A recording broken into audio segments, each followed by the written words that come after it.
Izin share screen terlebih dahulu ya.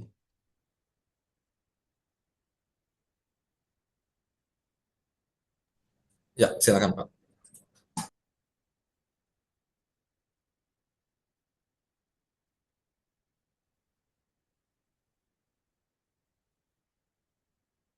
Nampak nggih Ibu Bapak nggih. Sebentar.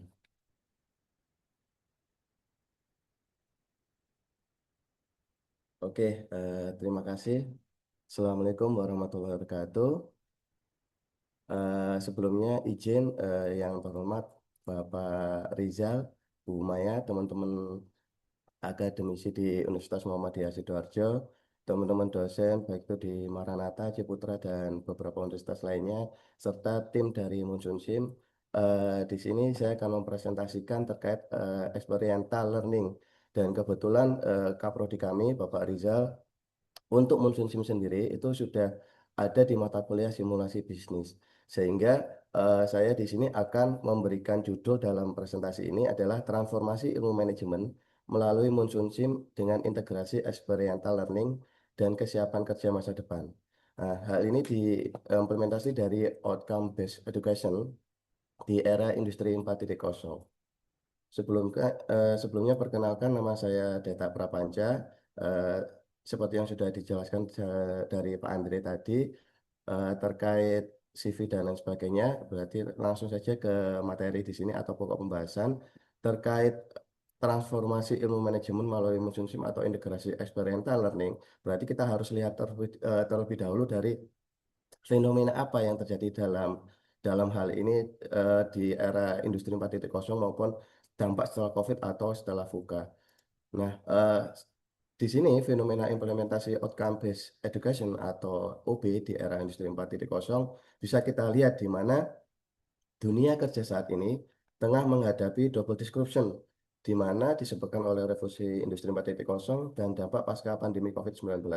Nah, fenomena ini menciptakan urgensi bagi institusi pendidikan tinggi untuk merombak praktek pengajaran guna menghasilkan lulusan yang atau outcome dalam hasil lulusan yang memiliki kompetensi yang relevan dalam hal ini dalam masyarakat yang kompleks dan penuh ketidakpastian. Hal ini di Pak Detak boleh full screen Pak slideshow-nya slideshow-nya full screen yang sebentar. tab atas sebelahnya animation. Animation ini ya. Slideshow yang satunya lagi Oh, sebelah ya. slideshow. Lalu from beginning boleh. Oh, ini ya. Kiri kiri atas. Ya, lanjut Pak. Sudah nggih? Oke. Siap, sudah Pak, sudah full. Oke, terima kasih Pak Andri. Nah, hal ini dikutip dari Riyad Abdullah Sheikh tahun 2023. Sehingga kalau kita lihat fenomena, berarti kita tidak bisa menutup kemungkinan untuk melihat kondisi dalam menciptakan tantangan yang signifikan bagi dunia kerja dan pendidikan. Di antaranya, eh, berdasarkan beberapa referensi, salah satunya adalah kesenjangan keterampilan atau skill gap. Kalau kita bicara skill gap, berdasarkan dari Riyad Abdullah Sheikh tadi, diperkirakan lebih dari 85 juta pekerjaan akan tergeser dari revolusi industri 4.0 dan 40% keterampilan inti karyawan akan berubah pada tahun 2025. Sehingga terdapat kesenjangan yang nyata antara keterampilan yang diajarkan di pendidikan tinggi dengan kebutuhan aktual pemberi kerja. Yang kedua adalah kritik terhadap metode tradisional, di mana pengajaran kelas konvensional yang bersifat monolog itu dinilai kurang efektif dalam mengukur capaian pembelajaran. Sehingga mahasiswa secara nyata dapat dikatakan atau gagal melibatkan mahasiswa secara aktif, sehingga hal ini mendorong pergeseran dari paradigma yang berpusat pada pengajar atau teacher center menuju pembelajaran yang berpusat pada mahasiswa atau student center. Selanjutnya terkait urgensi kesiapan kerja atau employability, di mana eh, lulusan bisnis seringkali dinilai kurang memiliki keterampilan manajerial esensial, baik dari sisi teknis maupun keterampilan lunak atau soft skill. Sehingga saat memasuki dunia kerja, ada ketimpangan, ada gap antara praktisi dengan dunia akademisi. Oleh karena itu, kurikulum berbasis UB ini harus mampu menjamin bahwa mahasiswa memiliki efikasi diri dan kompetensi yang dapat ditransfer ke berbagai konteks profesional. Selanjutnya adalah peran teknologi dalam pedagogi. Di sini penggunaan bisnis simulation game, terutama Salah satu contohnya adalah Monsoon Sim menjadi solusi krusial dalam OB karena menjadikan lingkungan belajar yang nyaman dan bebas risiko untuk menerapkan teori ke dalam praktek. Sehingga teknologi ini memungkinkan pengukuran hasil belajar atau outcome yang lebih autentik dibandingkan dengan eh, sekedar ujian tertulis yang secara tradisional. Hal ini senada dengan referensi atau kutipan dari Rahul Rajan Lakshman tahun 2025. Selanjutnya adalah terkait kebutuhan akan pembelajaran otentik atau OBE. Implementasi OBE yang efektif menuntut adanya konteks nyata, aktivitas yang menantang, dan proses refleksi atau debriefing yang mendalam agar mahasiswa dapat mengkonstruksi pengetahuan mereka sendiri. Hal ini selaras dengan teori dari zone of proximal development, di mana menjelaskan bantuan dari fasilitator disesuaikan dengan tingkat kesulitan tugas untuk mengoptimalisasikan otonomi mahasiswa. Selanjutnya adalah munculnya prudensial mikro, di mana masa depan kerja yang dinamis, jalur pendidikan tradisional tidak cukup atau diperlukan ekosistem pembelajaran yang mencakup kredensial mikro dan sertifikasi industri untuk memfasilitasi keterampilan spesifik yang dibutuhkan pasar secara cepat dan akurat. Hal ini senada dengan riset dari Felix Quayon tahun 2026. Sehingga ketika kita melihat fenomena, fenomena double disclosure tadi, mendorong perlunya adopsi metode pengajaran inovasi. Salah satunya ada simulasi bisnis untuk membantu mahasiswa membangun keterampilan abad ke-21 yang lebih relevan dan praktis. Nah, di sini ada timbul pertanyaan, mengapa simulasi bisnis itu penting? Pertama, bisa dijelaskan bahwa disrupsi keterampilan, di mana pada revolusi industri 4.0 dan dampak pasca pandemi menuntut perubahan 40% keterampilan inti tenaga kerja pada tahun 2025. Selanjutnya adalah kritik pendidikan tradisional, di mana kita ketahui bersama bahwa kuliah konvensional yang bersifat monolog gagal melibatkan setiap mahasiswa dan kurang efektif mengukur capaian pembelajaran nyata. Selanjutnya adalah kesenjangan kesiapan kerja. Kalau kita bicara kesenjangan kesiapan kerja, terdapat perbedaan persepsi antara lulusan dan pemberi kerja mengenai penguasaan soft skill yang ada di dunia nyata. Sehingga muncul gap antara praktisi maupun dunia akademisi ketika kita lihat jumlah lulusan yang kok sulit sih menerima pekerjaan seperti itu. Nah, selanjutnya adalah solusi capstone. Simulasi seperti Monsoon Sim berfungsi sebagai mata kuliah puncak atau capstone yang mengintegrasikan teori marketing, akuntansi, keuangan, dan operasi ke dalam level terapan. Di mana kita ketahui bersama bahwa pada Monsoon Sim di situ ada finance, ada procurement, ada maintain, ada B2B, siklus marketing, ada operasional, supply chain, ada HRD, ada maintain mesin juga. Jadi kompleks dalam hal ini. Nah, ada beberapa yang bisa kita lihat dalam landasan pedagogi Monsusin, yaitu adalah siklus belajar kolaborasi. Di mana kalau kita bicara siklus belajar kolaborasi, mahasiswa melewati tahap pengalaman konkret atau bermain secara game atau simulasi bisnis secara game dengan observasi reflektif atau debriefing tadi, dengan konseptualisasi abstrak, dengan menghubungkan dengan teori, sehingga logika berpikir mahasiswa tersebut bisa jalan atau filosofinya bisa bisa jalan untuk mengambil keputusan dan eksperimentasi aktifnya. Selanjutnya adalah pembelajaran autentik, di mana menyediakan 9 dimensi penting, termasuk konteks nyata, aktivitas menantang, kolaborasi tim, dan penilaian yang terintegrasi dengan tugas.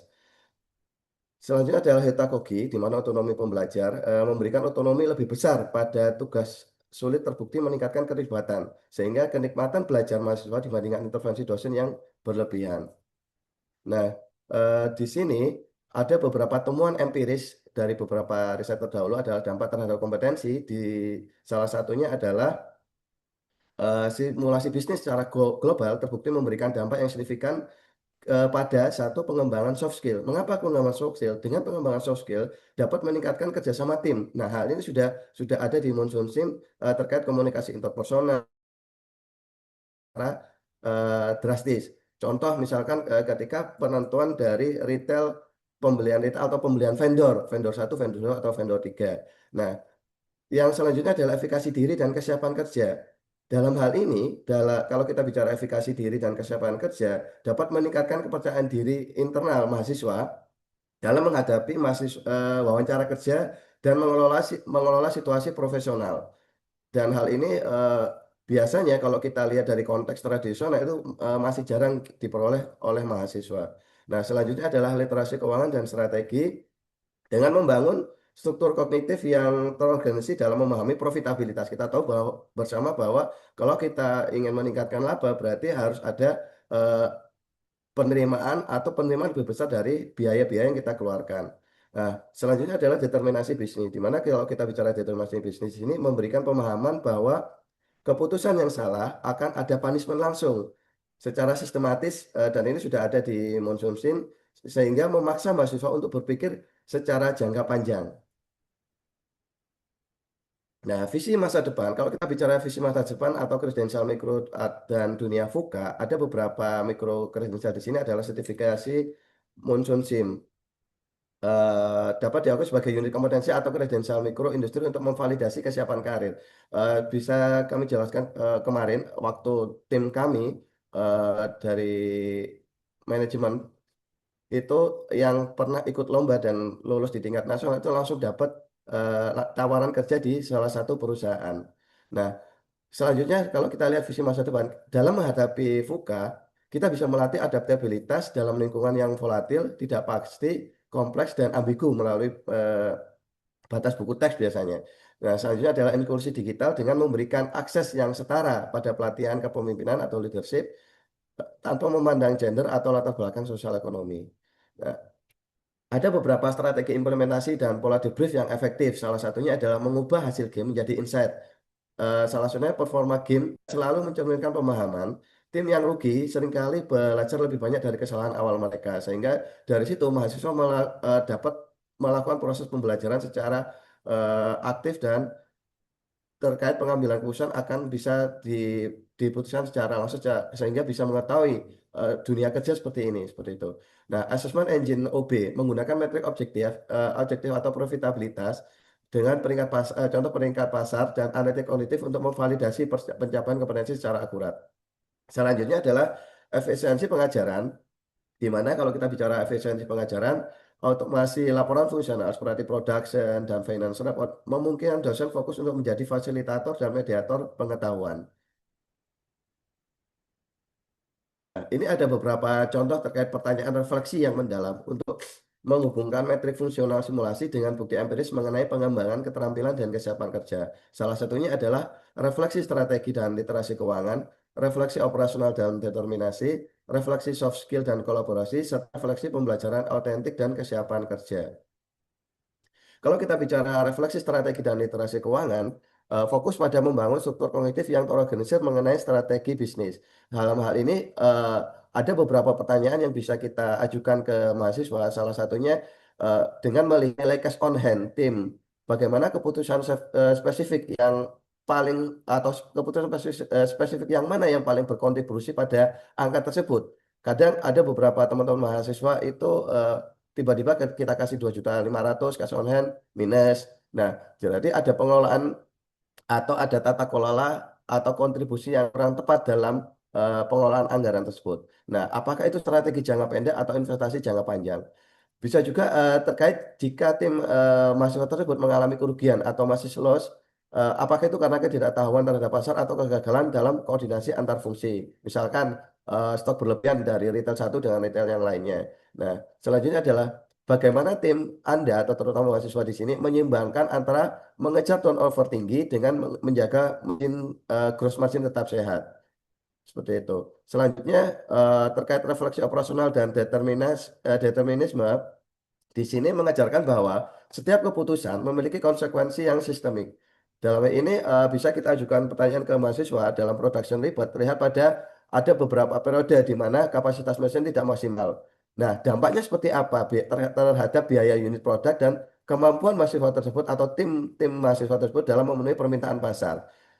Pertanyaan selanjutnya terkait sistem konsumsi bersifat determinasi dan dia ada punishment secara langsung sehingga saat stok bahan baku habis, nah bagaimana strategi korektif tim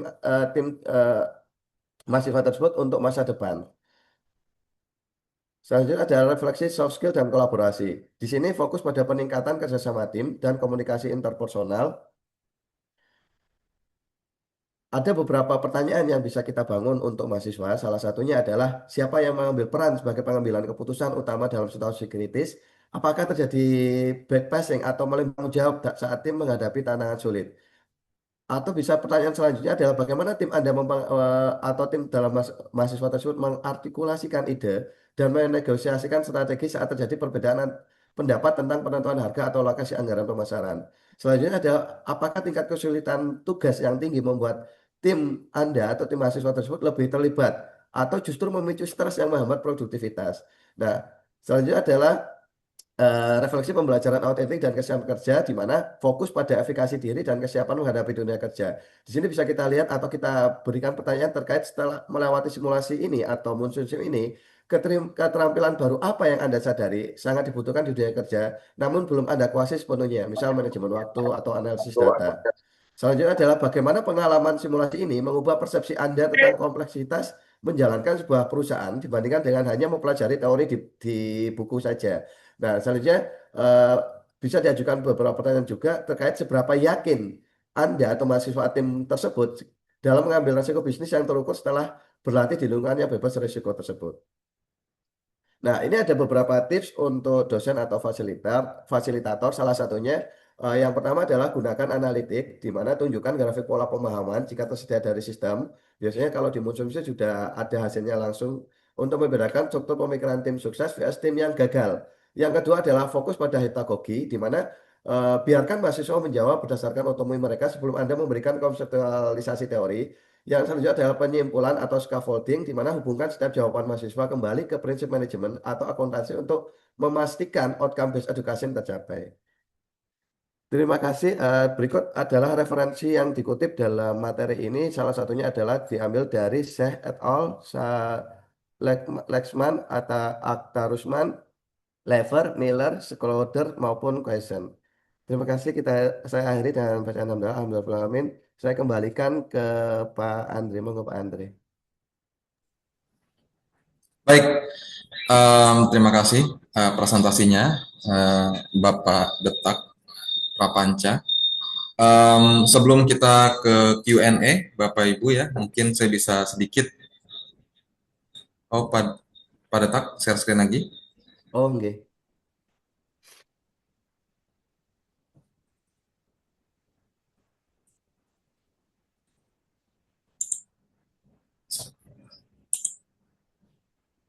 Oke, Bapak dan Ibu, saya sedikit ada beberapa rangkuman ini ya, mungkin sebelum Bapak dan Ibu ingin bertanya, bisa juga lewat Zoom chat ataupun nanti di unmute. Saya tertarik beberapa poin ya dari Dr. Detak Prapanca. Mungkin first thing first yang saya mau bacakan itu adalah terkait yang pertama tadi tantangan revolusi industri 4.0 ya, Pak Detak ya. Iya. Dikatakan di sana ada skill gap, terusnya ada juga kesiapan kerja dan juga tradisional metode ya. Karena memang kita akui pembelajaran, pengajaran secara tradisional kita itu sudah kita lakukan 50-an tahun terakhir ya, Pak Detak ya. Ataupun bahkan 100 tahunan itu metode pengajaran itu ya masih seperti itu ya, tradisional ya. Ada satu dosen di depan, ada mahasiswa, dosen kasih teori, selesai gitu kan, belajar seperti itu.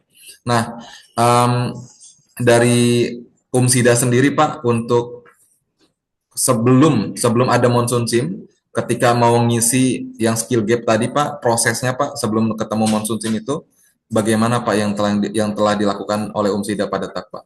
Mungkin pertanyaan dari saya dulu ya Bapak dan Ibu ya. Silakan Pak Detak. Oke, terima kasih Pak Andre. Kami dari tim Munsun Sim di Prodi, di antaranya ada Pak Yani juga. Kami akan mengkategorikan dulu atau kita buat sebuah pertanyaan dulu sebelum dan nanti ada sesudah simulasi bisnis. Sehingga ketika nanti sebelum tadi kita bisa evaluasi hasil dari setelah dapat pengajaran di Munsun Sim tersebut. Seperti itu Pak Andre.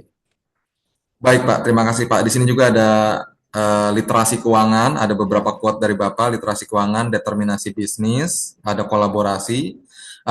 Determinasi bisnis ini saya tertarik sekali karena ada dampak dan punishment untuk mahasiswa. Ada bisa sharing nggak Pak pengalaman terkait determinasi bisnis ini? kasih punishment apa nih ceritanya ke mahasiswa karena pengajaran Monsun Sim kan bagus. Yang tadi Bapak bilang kan ada selain ngasih tipsnya ya, tips fasilitator selain kasih analisa data, itu dibiarkan praktek dulu, setelah praktek selesai baru teori kan ya. Nah, di sela-sela praktek dan teori itu kan nanti ada tuh kita masuk yang determinasi bisnis, ada ngomongin dampak sama punishment.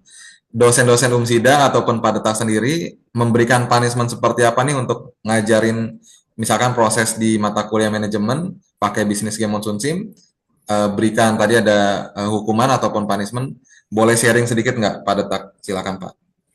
Oke, terima kasih Pak Andre. Kalau kami biasanya di Monsoon Sim, di tim Monsoon Sim, ada beberapa punishment. Salah satunya biasanya mereka akan kita kembalikan ke akademisi lagi. Jadi kita suruh rangkum dari beberapa teori yang akan digunakan atau yang masuk. Misalkan nih terkait marketing itu ada dynamic capability, ada RPD dan sebagainya. Nanti implementasinya seperti apa? Dari landasan teori, mereka diajak untuk berpikir bagaimana kerangka konsep membangun kerangka konsep ketika mengambil keputusan terkait misalkan nih oh berarti kalau kita bicara marketing itu munculnya di dynamic capability. Dynamic capability berarti kita harus tahu variabelnya seperti apa. Kalau kita bicara variabel seperti ini berarti pengambilan keputusannya bagaimana.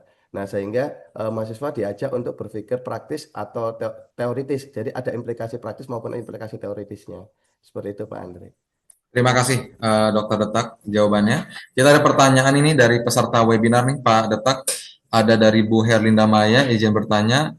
Oh ini nanya pengalaman nih pendapat Pak Detak juga. Monsoon Sim ini salah satu langkah maju untuk membekali para mahasiswa kah Pak yang terjun di lapangan nanti di berbagai bidang bukan hanya retail saja atau hanya teori saja yang di penggunaan Monsoon Sim di kelas. Silakan Pak Oke.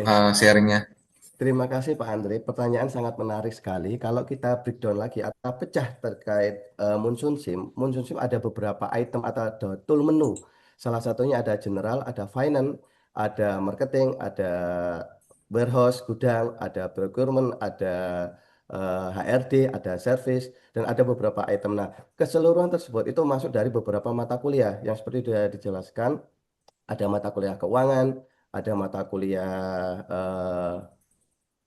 operasional, supply chain, terkait pengiriman barang, oh dari vendor atau dari retail ke sini, dari vendor ke retail, dari retail ke warehouse, atau bisa HRD atau sumber daya manusia. Kalau kita bicara sumber daya manusia, kebetulan di situ ada menu HR human resource-nya atau mengelola bagaimana kita sebagai owner menjadi mengelola terkait bagaimana kita mendistribusikan bukan kita ibaratnya seperti vendor-vendor eh, apa cleaning service misalkan. Oh, bagaimana kita mendistribusikan manusia tersebut untuk oh ini ada job nih, ada kosong. Oh, berarti punishment-nya apa? Oh, kebetulan kalau kita misalkan menaruh orang ke sana dan kita nggak menepati atau nggak sesuai, otomatis dia bisa keluar misalkan. Atau misalkan ketika kita beli vendor satu, vendor dua. Nah, kalau kita bicara mahasiswa diajak berpikir bagaimana ketika oh ternyata vendor satu telat nih pengirimannya. Bagaimana saya berarti harus bagaimana pengambilan keputusan seperti apa. Jadi mahasiswa diajak secara implementasi praktis maupun teoritis itu jalan. Seperti itu Pak Andre. Jadi kalau kita lihat kerangka logical thinkingnya, oh berarti kalau kita bicara teori behavior misalkan, berarti kalau kita bicara perilaku manusia terkait eh, konsumen, oh berarti bagaimana konsumen ini terkait daya beli. Oh berarti belinya bagaimana. Nah dari siklus-siklus itulah nanti mahasiswa diajak untuk berpikir atau membangun kerangka pikir untuk mengambil keputusan sehingga mahasiswa bisa menerapkan secara implementasi praktis maupun teoritis di lapangan.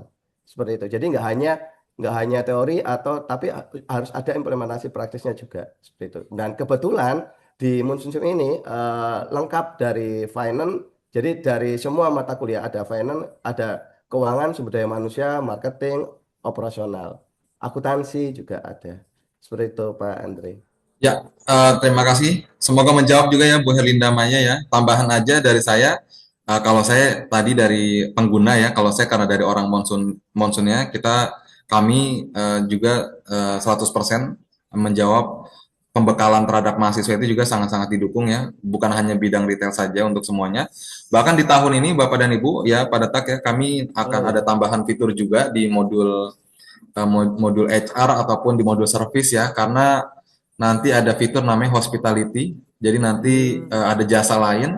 Jadi bisa aja nih Bapak dan Ibu pakai menggunakan Monsoon SIM nanti bisnisnya itu hospitality. Jadi seperti misalkan perhotelan. Jadi bisnisnya nanti kayak bukan jualan barang nih tapi bisnis kamar hotel nanti sehari dicas berapa. Jadi nanti ataupun selain perhotelan ataupun rumah sakit. Mau yang lebih kecil lagi lingkupnya bisa tuh misalkan hewan peliharaan tuh toko hewan peliharaan, pet shop itu nanti juga bisa ataupun nanti tempat jahit ataupun lain-lainnya gitu. Pokoknya yang temanya hospitality nanti akan bisa digunakan di Monsoon SIM ya Bapak dan Ibu untuk versi lainnya, untuk versi terbarunya. Nanti akan kami undang juga untuk launching dan juga demo dari versi 14-nya juga. Nah, sambil nunggu pertanyaan yang lain, saya mau share satu screen lagi. Karena tadi Pak Detak juga info bahwa Monsoon SIM itu dampaknya lumayan bagus ke mahasiswa-mahasiswi ya di kampus ya. ya, Ada info bahkan ketika Umsida waktu itu sempat champion juga di perlombaan MIRMC ya, Pak ya. iya. Itu tadi dibilang ada tawaran kerja. Nah, saya juga mau melakukan hal yang sama, mau sharing hal yang sama. Di sini adalah pendapat mahasiswa-mahasiswi yang sudah kerja juga, yang sudah lulus dari kampusnya, yang kampusnya ini Bapak dan Ibu kebetulan juga pakai Monsoon SIM.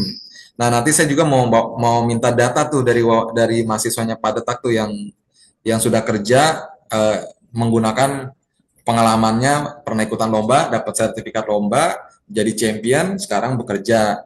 Nah, di sini mungkin saya bisa bacakan top 4 aja, 4 teratas ya, dari 4 kampus yang berbeda. Di sini pertama dari jebolan Universitas Diponegoro nih, menggunakan Monsoon SIM, memahami high level konsep ya, jadi dapat pembekalan high level konsep.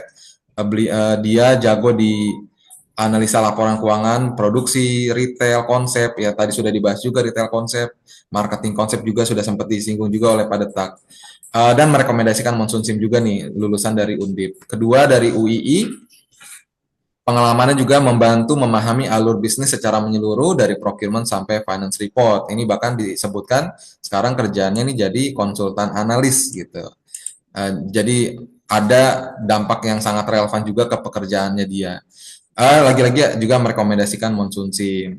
Selanjutnya lagi juga di sini dari Ubaya di sini bilang percaya tidak ada industri dan posisi kerja yang tidak bisa dihubungkan dengan Monsoon SIM. Jadi memang benar-benar Monsoon SIM itu end to end. Tadi Pak Detak juga sudah mention dari finance sampai HR ini kalimatnya sama.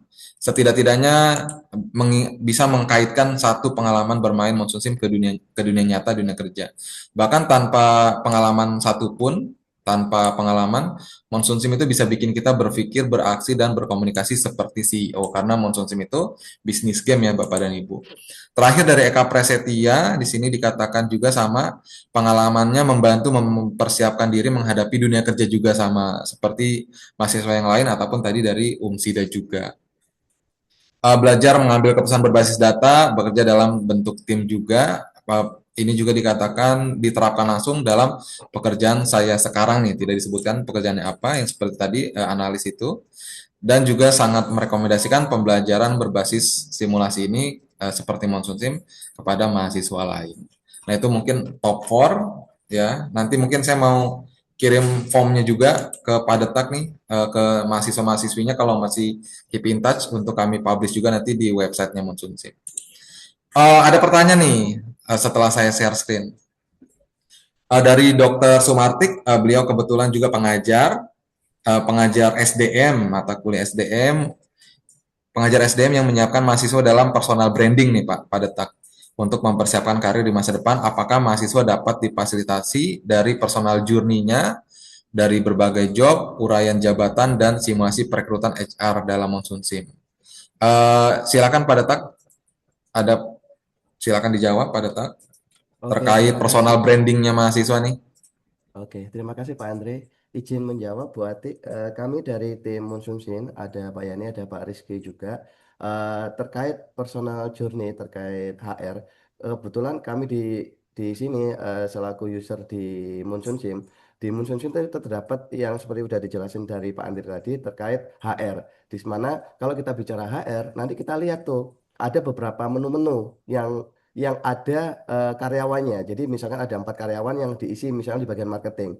Kalau misalkan dia marketingnya ada salah satu karyawan dia tingkat profesionalisnya turun atau di kerja job desk-nya dia apa eh, dari personalnya dia turun, maka itu bisa resign. Nah, kalau resign, nah mahasiswa itu dituntut untuk berpikir bagaimana caranya dengan eh, harusnya dia 4 karyawan berkurang satu, berarti otomatis produksinya akan berkurang. Kalau produksi berkurang, berarti eh, penjualan pasti akan menurun. Nah, kalau seperti itu berarti mahasiswa diajak untuk berpikir bagaimana merekrut karyawan baru. Sedangkan kalau kita merekrut karyawan baru seperti yang udah ada di Monsoon Sim, kita harus lihat tuh dari segi oceannya atau dari psikologinya seperti apa. Oh, ternyata cocoknya di bagian marketing ini oceannya yang ini karyawannya ini. Akhirnya dia bisa dipilih dengan prosentase. Nah, baru nanti ada beberapa simulasi juga. Kalau misalkan karyawan tersebut kebetulan prosentasenya kecil, bisa dimasukkan dalam training misalkan. Seperti itu. Mungkin untuk tambahan tool menunya bisa lebih dijelaskan lagi oleh Pak Andre mungkin ya. Siap, siap, Atau siap, mungkin Pak. ada tambahan tool menu baru terkait HR ini. Karena Iya, kalau kami lihat di HR ini kan kita sebagai owner tapi bentuknya vendor gitu. betul, Pak. Yang tadi Vendor-vendor juga layanan. saya sebutkan juga, mungkin fitur lainnya juga namanya staff kompetensi Oh, staff ya. kompetensi. Staff kompetensinya nanti naik, turun dan lain sebagainya. Jadi yang tadi juga sempat agak nyerempet juga karena ketika staffnya di hire itu nanti bisa juga ke modulnya service yang tadi untuk nyambung ke hospitality juga seperti itu. Nah, sambil nunggu pertanyaan yang lain, Dokter Sumarti, apakah ada tambahan? Sebentar. Cukup, oke. Terima kasih Dokter Sumarti. Ya, sekali lagi memang Monsoon Sim juga memang sangat mendukung pembelajaran, bahkan salah satu yang menjawab dari revolusi industri 4.0 juga ya, Pak Detak ya tadi sudah Iya, disampaikan juga oleh presentasinya. Tadi juga sempat mention Monsoon Sim itu juga memang kita ada sertifikat untuk mahasiswa-mahasiswi nanti yang memberikan itu adalah dosen-dosennya. Jadi UMSIDA ini salah satu user customer kami. Jadi yang memberikan sertifikat ke mahasiswanya itu bukan kami, bukan orang Monsoon, tapi langsung dari dosen-dosennya sebagai fasilitator. Jadi dosennya tadi mengadakan kelas, lalu misalkan nilai-nilai mahasiswanya oke, sesuai sama outcome based learning juga, lalu diberikanlah reward sebagai bentuknya sertifikat tadi juga. Bapak Ibu dosen juga nanti bahkan bisa menahan dulu nih sertifikatnya, misalkan ada yang remedial ataupun misalkan nilainya kurang tinggi ataupun si mahasiswa sendiri mau inisiatif ada minta pertemuan selanjutnya entah tetap di mata kuliah ataupun di ekstrakurikulernya pun tetap bisa ya. Jadi sekali lagi sertifikatnya Monsoon Sim itu sangat fleksibel dan dosen yang bisa memberikannya. Ada pertanyaan lagi Bapak dan Ibu? Kita cek lagi di Zoom chat ataupun kalau mau langsung unmute via speaker juga kami persilakan.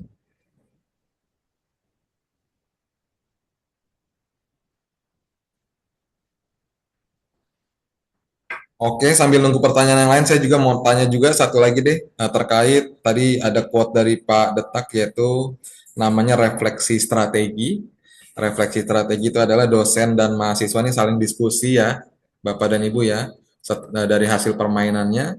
Bisa sharing nggak Pak? Ada refleksi strategi apa nih?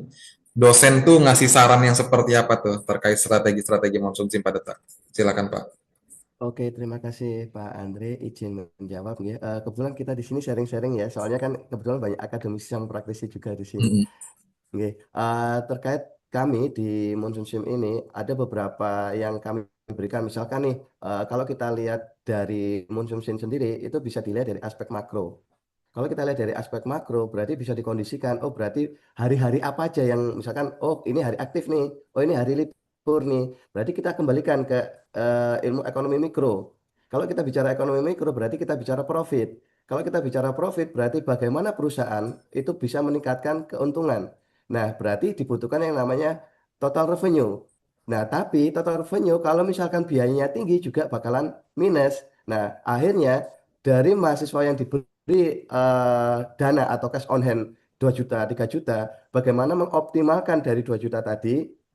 Kebetulan untuk apabila itu toolnya dibuka semua, berarti harus di-maintain benar-benar. Bagaimana benar tadi sebagai CEO di simulasi bisnis, makanya mahasiswa diajak untuk berpikir bagaimana dari dana 3,5 juta tadi bisa berkembang. Makanya dia harus buka retail dulu step by step. Baru kalau udah gede buka warehouse. Berarti kita harus oh kebetulan ada kompetitor tuh. Kalau ada kompetitor berarti ada forecasting. Tapi kalau forecasting ada cost-nya. Berarti kan bisa menurunkan total revenue juga. Sama juga misalkan hanya kita, kalau mahasiswa menggunakan media A, media B, media C misalkan. Oh, berarti kalau kita penjualannya tinggi menggunakan media A, media B, media C. Tapi kok kompetitor yang satu, tim yang satu, atau pada pasar persaingan sempurna ini, tim yang lain kebetulan penjualannya tambah tinggi. Oh, ternyata mereka menaik turunkan harga. Berarti kita bagaimana solusinya? Nah, seperti itu. Nah, sehingga dalam implementasi di lapangan terkait Monsoon ini hampir sama sebenarnya simulasi bisnis Monsoon ini hampir sama dengan dunia profesional mulai dari perusahaan contoh misalkan perusahaan manufaktur. Perusahaan manufaktur itu biasanya kan mulai dari yang terkecil dulu, pengadaan bahan baku nanti muncul tuh, oh berarti ada akuntansi manajemen, ada akuntansi biaya, oh berarti bagaimana kalau kita pengadaan bahan bakunya, oh kebetulan gudangnya udah ada, perusahaannya udah gede, makanya butuh yang namanya warehouse, oh warehouse udah ini, oh berarti costnya bagaimana nih, bagaimana oh ternyata eh, di awal-awal sesi mahasiswa mengalami kebangkrutan, ah, ada loan di sana. Berarti bisa pinjam. Jadi hampir sama dengan realita yang ada di lapangan. Kalau misalkan mereka itu dalam industri mikro misalkan, atau sudah bisa menjadi UKM. Mungkin seperti itu Pak Andre. Baik, terima kasih Dokter Detak Prapanca. Mungkin kita masih tunggu satu pertanyaan terakhir dulu di Bapak dan Ibu. Jika ada pertanyaan kami persilakan. Sambil juga kami informasikan ya Bapak dan Ibu, karena ada baru beberapa yang hadir juga, seperti Bu Dewi, selamat pagi, Bu Mutiara, Bu Retno, Bu Sri Supeni, selamat bergabung ya. Kebetulan webinar ini adalah webinar tamu keempat, dan semua webinar ini kami rekam dan kami upload di YouTube-nya Monsoon Sim ya Bapak dan Ibu. Jadi dari Januari, Februari, dan Maret ini adalah bintang tamu keempat dari Universitas Muhammadiyah Sidoarjo, Dr. Detak Prapanca. Jadi nanti jika ingin menonton kembali ataupun ingin melanjutkan, itu nanti bisa dikunjungi YouTube-nya Monsoon Sim. Ketik aja Monsoon Sim, langsung suggestion-nya nanti paling atas ya. Untuk Pak Detak sendiri nanti kami minta PDF materinya ya, mungkin nanti akan kami email ke para tamu juga. Sekali lagi kita tunggu apakah ada satu pertanyaan terakhir Bapak dan Ibu sebelum kita akhiri acara kita. Kami berikan satu lagi kalau mau ada satu pertanyaan lagi.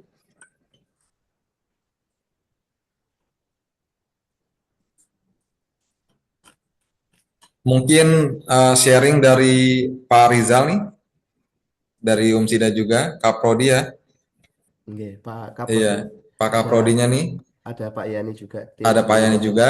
Mungkin Pak Muhammad Rizal, Pak, ada bisa kasih satu tambahan informasi Pak terkait Monsoon Sim di Umsida, Pak, silakan.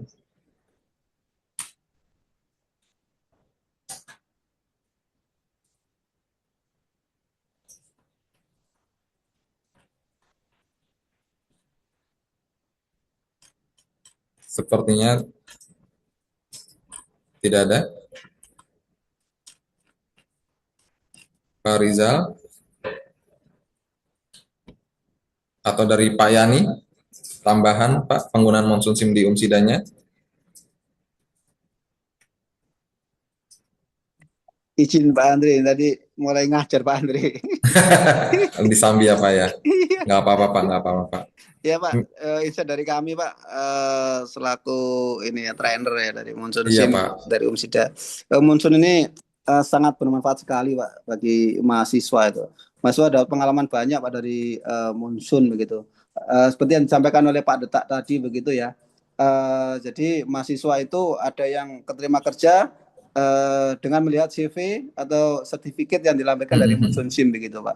Itu sangat positif. Waktu akreditasi juga seperti itu. Dari asesor itu juga mengapresiasi karena sudah menerapkan ini apa salah satunya dengan simulasi bisnis dengan Monsoon Sim berkelas internasional gitu Pak. Ya diapresiasi dulu sama asesor juga begitu. Jadi poin-poin banyak ya dari Monsoon Sim ini Pak Andri dan Bu Angel gitu ya. Itu tambahannya. Terima kasih banyak Pak Andri. Makasih Pak Yani. Terkait akreditasi ataupun meeting sama asesor, saya jadi punya cerita yang mau saya share juga. Karena kebetulan kami kan mendukung ya terkait akreditasi, dan saya beberapa kali diundang dari kampus-kampus yang mengajukan akreditasi. Dari UMSIDA juga Pak Sutrino pernah undang saya via Zoom. Jadi saya udah pengalaman mungkin 10, 15, 20 kampus itu yang sedang meeting sama asesor itu minta satu perwakilan Monsoon Sim itu hadir. Jadi saya hadir, sempat ditanya-tanya sama asesor Monsoon Sim ini apa, saya jelaskan bisnis game seperti ini bla bla bla. Oke. Dan ternyata memang berdampak untuk akreditasi kampus ya. Jadi kami pun happy, kami senang karena banyak sekali kampus-kampus yang minta ikutan Zoom bertemu sama asesor ataupun untuk akreditasi ya Bapak dan Ibu ya. Dan juga mungkin satu tambahan lagi juga, selain akreditasi, Monsoon Sim juga biasanya kampus-kampus itu saling benchmarking antar kampus gitu. Misalkan nih di Sidoarjo nih tetangganya sama misalkan Surabaya ada Ciputra, ataupun misalkan Muhammad di Surabaya. Biasanya kampus yang belum menggunakan Monsoon Sim nih yang ada hadir pada hari ini, misalkan dari UIGM ataupun dari kampus lain yang belum subscribe, itu sangat-sangat diperbolehkan benchmarking ke kampus lain, tanya-tanya Monsoon Sim di sana seperti apa, ataupun ya salah satunya ikut acara seminar seperti ini, dan salah duanya adalah mengikuti atau mendatangi kampus lain untuk kegiatan benchmarking, karena pasti kampus itu setahun beberapa kali pasti ada visit antar kampus, dan itu berpeluang juga untuk benchmarking terkait tools tambahan untuk pengajaran yang sifatnya experiential learning ataupun game ke kampus-kampus ya Bapak dan Ibu.